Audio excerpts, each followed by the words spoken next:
ऐसे दबंग, ऐसे दिलेर पदाधिकारी को डराते हैं, उनको गाली देते हैं। गालीबाजों से हमारे मुख्यमंत्री नीतीश कुमार का रिश्ता क्या कहलाता है?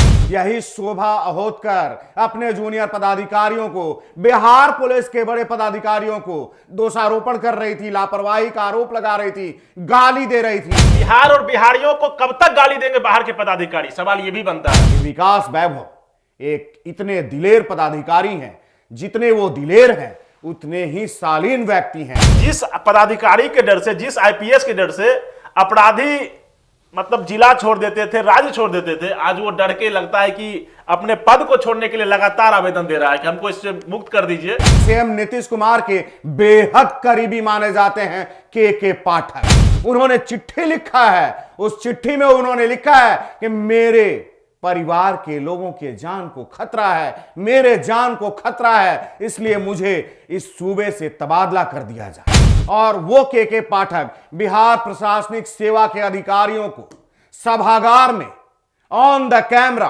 गाली देते हैं, तो आप उस मोबाइल के खोने का गम कम महसूस करते हैं, यह डर आपको ज्यादा सताती है कि जाकर के इसकी प्राथमिकी दर्ज करानी है। एक अधिकारी से दूसरा अधिकारी ही सुरक्षित नहीं है, तो आम आदमी की बात कौन? कौशिक जी, सवाल यह है ना कि जो आईपीएस विकास वैभव जिनकी हम बात कर रहे हैं, उनके डर से अपराधी बिहार छोड़ने पे मजबूर हो जाते थे। जिस भी जिले में उनकी प्रतिनियुक्ति होती थी वहां वो जिला छोड़ने पे मजबूर हो जाते थे। चाहे गया लीजिए तो नक्सली मुक्त कर दिए। आखिर उस विकास वैभव को, उस सीनियर आईपीएस को बिहार में डर लगने लगा है, उनके विभाग में डर लगने लगा है। और गालीबाजों से हमारे मुख्यमंत्री नीतीश कुमार का रिश्ता क्या कहलाता है, इस पे आप अपना। जरूर धीरज, आपने बहुत अच्छी टिप्पणी की कि नीतीश जी आपको समझने की जरूरत है, सुनने की जरूरत है कि ये रिश्ता क्या कहलाता है। आप क्यों प्रश्रय दे रहे हैं उन गालीबाज भ्रष्ट अधिकारियों को जो खुद अपराधियों को नहीं, अपने विभाग के आला अधिकारियों को डराते हैं। ऐसे दबंग, ऐसे दिलेर पदाधिकारी को डराते हैं, उनको गाली देते हैं। और आप जब प्रतिरोध करता है वो पदाधिकारी तो उस पर दबाव डालते हैं। जब विकास वैभव ने ट्वीट करना शुरू किया, लिखना शुरू किया, शोभा अहोतकर जो कि उनकी पदाधिकारी हैं, जो कि डीजी होमगार्ड हैं, उनकी बातों को, तो विकास वैभव को सीएम नीतीश कुमार ने रोक दिया। यह क्या माजरा है भाई? बिहार और बिहारियों को कब तक गाली देंगे बाहर के पदाधिकारी? सवाल यह भी बनता है। आखिर बिहार में रह के बिहारियों को गाली देने का ये नया मतलब वो ट्रेंड चल रहा है क्या? चाहे के पाठक हो, चाहे शोभा अहोतकर हो। यही शोभा अहोतकर थी जो जब विश्वेश्वरैया भवन वहां पे खुलेआम फिर से गाली दे रही थी अपने जूनियर पदाधिकारियों को। और वहां के लॉबी जो भी पुलिस पदाधिकारी खड़े थे वहां पे, याद करना चाहिए हमारे बिहार वासियों को, मुख्यमंत्री नीतीश कुमार जी आपको भी। आखिर रिश्ता क्या कहलाता है? मैं फिर से घूम के वहीं आऊंगा। क्यों सपोर्ट करते हैं वैसे पदाधिकारियों का? विश्वेश्वरैया में जब आग लगी थी, यही शोभा अहोतकर अपने जूनियर पदाधिकारियों को, बिहार पुलिस के बड़े पदाधिकारियों को दोषारोपण कर रही थी, लापरवाही का आरोप लगा रही थी, गाली दे रही थी। आज अपने ही विभाग के एक वैसे पदाधिकारी को यह गाली दे रही हैं। मैं बता दूं आम आवाम को, अपने देशवा के दर्शकों को, कि विकास वैभव एक इतने दिलेर पदाधिकारी हैं, जितने वो दिलेर हैं उतने ही शालीन व्यक्ति हैं। साहित्य से और कला संस्कृति से, अपने बिहार की संस्कृति से, अपनी मातृभूमि से सरोकार रखने वाले पदाधिकारी हैं। आज वो मजबूर हैं, गृह विभाग को उन्होंने चिट्ठी लिखा है, उस चिट्ठी में उन्होंने लिखा है कि मेरे परिवार के लोगों के जान को खतरा है, मेरे जान को खतरा है, इसलिए मुझे इस सूबे से तबादला कर दिया जाए।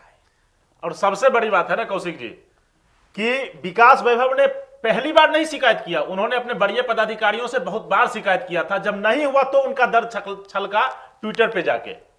बिल्कुल, ये मेरे पास उनका लेटर एक है, इसमें लिखा हुआ सितंबर 2022 में कई बार शिकायत की गई अपने बड़े पदाधिकारियों से, जो हमारे मुख्यमंत्री नीतीश कुमार बार बार बोल रहे हैं कि आखिर विभाग में उनकी बात को रखना चाहिए था, ट्विटर नहीं करना चाहिए। क्यों भाई? आत्मसम्मान के चलते वो कुछ लिख ही दिए, उनके आत्मसम्मान को ठेस पहुंची, तो ऐसा क्या है? फिर से मैं वहीं आऊंगा कि उनके साथ क्या रिश्ता कहलाता है गालीबाजों के साथ हमारे मुख्यमंत्री नीतीश कुमार का? बिल्कुल सही बात है। यह पहला मामला नहीं है। शोभा अहोतकर से ही ये मामला समाप्त नहीं हो जाता है। इससे पहले के पाठक की बात कर लेते हैं। कहा जाता है कि सीएम नीतीश कुमार के बेहद करीबी माने जाते हैं के पाठक, और वो के पाठक बिहार प्रशासनिक सेवा के अधिकारियों को सभागार में ऑन द कैमरा गाली देते हैं। उसके बाद जब सियासत गर्म होता है तो सॉरी बोल देते हैं। बस सॉरी बोल देने भर से क्या हो जाता है? सीएम नीतीश कुमार जी, आपने कार्रवाई क्या की? क्यों प्रश्रय देते हैं ऐसे पदाधिकारियों को? मनोबल बढ़ता है ऐसे पदाधिकारियों को। आज सूबे में, लोगों में, जनता में यह चर्चा है कि अफसरशाही बढ़ गई है। आपके सुशासन के राज में अधिकारियों की स्थिति इतनी तगड़ी हो गई है, वो उनका मनोबल इतना बढ़ गया है कि आम आवाम को कुछ नहीं समझते हैं। सबसे बड़ी बात है ना कौशिक जी, सबसे बड़ी बात है, जब आईपीएस और आईएएस गालीबाज हो जाए ना तो जनता का वहां कुछ वैल्यू नहीं रह जाता है। जनता कहां है, अपने आप को किस पायदान में, किसके सामने जाके शिकायत करेगा, ये तो जनता ही सोच सकता है। और माननीय मुख्यमंत्री नीतीश कुमार तो सोच ही सकते हैं।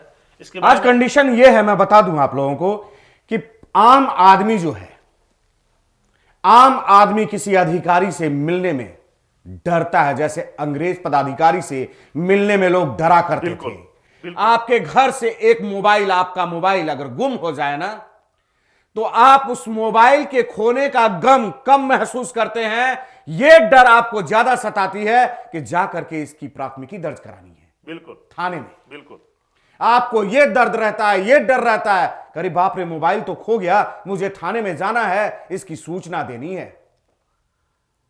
तो क्यों भाई, ऐसा क्यों? जब पुलिस पब्लिक मैत्री की बात की जाती है, जब जिला प्रशासन, पुलिस प्रशासन और बिहार के बड़े पदाधिकारियों और आम आवाम के बीच में मैत्री की बात की जाती है, बिल्कुल, लेकिन एक अधिकारी से दूसरा अधिकारी ही सुरक्षित नहीं है, तो आम आदमी की बात कौन करे? वो भी आईजी रैंक का अधिकारी सुरक्षित नहीं है। होमगार्ड लेवल के आदमी का क्या होता होगा, जो जवान वहां नौकरी करते हैं, उनका क्या होता होगा, वो तो भगवान ही मालिक है। जब आईजी ही उनका सुरक्षित नहीं है। एक इस लेटर में एक चीज का और एक चर्चा किया गया है। 8 फरवरी 2023 को क्रय समिति की बैठक में डीजी ने सभी लोगों के बीच में मुझे ब्लडी आईजी कहा। ब्लडी आईजी कितना बड़ा शब्द है, सोचिए।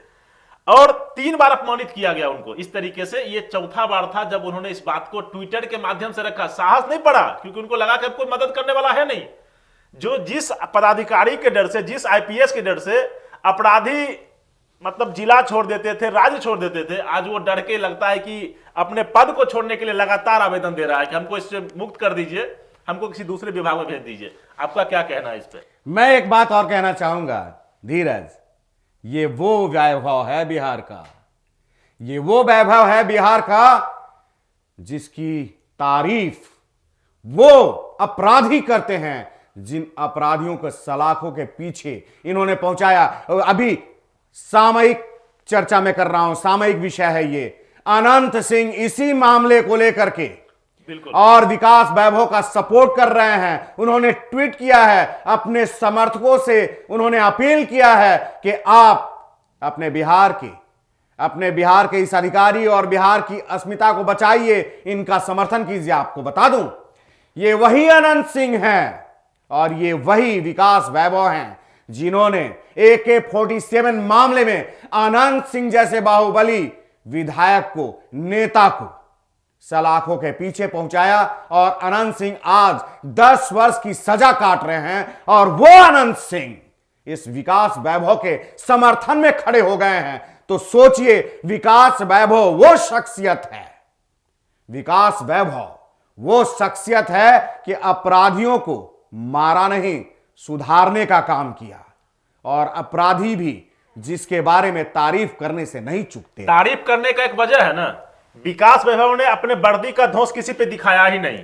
अगर उनको सरस्वती ने कुछ शिक्षा दी है तो समाज के बीच जाके, अपने गरीब बच्चों के बीच जाके, उनका एक संस्था भी चलता है, उसके बीच जाके वो सेवा करते हैं गरीबों की। उसके बाद किसी भी अपराधी को विकास वैभव ने आज तक गाली नहीं दिया। कोई मीडिया उठा के, कोई पेपर उठा के, इलेक्ट्रॉनिक हो या प्रिंट मीडिया हो, आज तक किसी ने भी ये नहीं कहा होगा कि विकास वैभव ने मुझे IAS IPS या कुछ भी रहते हुए मुझे गाली दिया होगा। ऐसा कभी नहीं बोला हुआ किसी ने। निश्चित तौर पे जितने दिलेर हैं वो उतने ही शालीन हैं, वो सभ्य हैं और विकास वैभव का यही चरित्र जो है लोगों में तारीफ का पुल बांधता है। इसको सोचने और समझने की जरूरत है, इस वीडियो को देखने की जरूरत है और सवाल पैदा करने की जरूरत है। इन्हीं बातों के साथ अब तक के लिए बस यहीं तक। फिर मिलते हैं नए मुद्दे, नए सरोकारों के साथ। तब तक देशवा न्यूज देखते रहिए। धन्यवाद। सिर्फ खबर दिखाना देशवा न्यूज का मकसद नहीं। देशवा न्यूज की कोशिश है कि समाज की सूरत बदलनी चाहिए। देशवा न्यूज पर वीडियो देखने के लिए लाइक करें, सब्सक्राइब करें, साथ ही बेल आइकन दबाना न भूलें।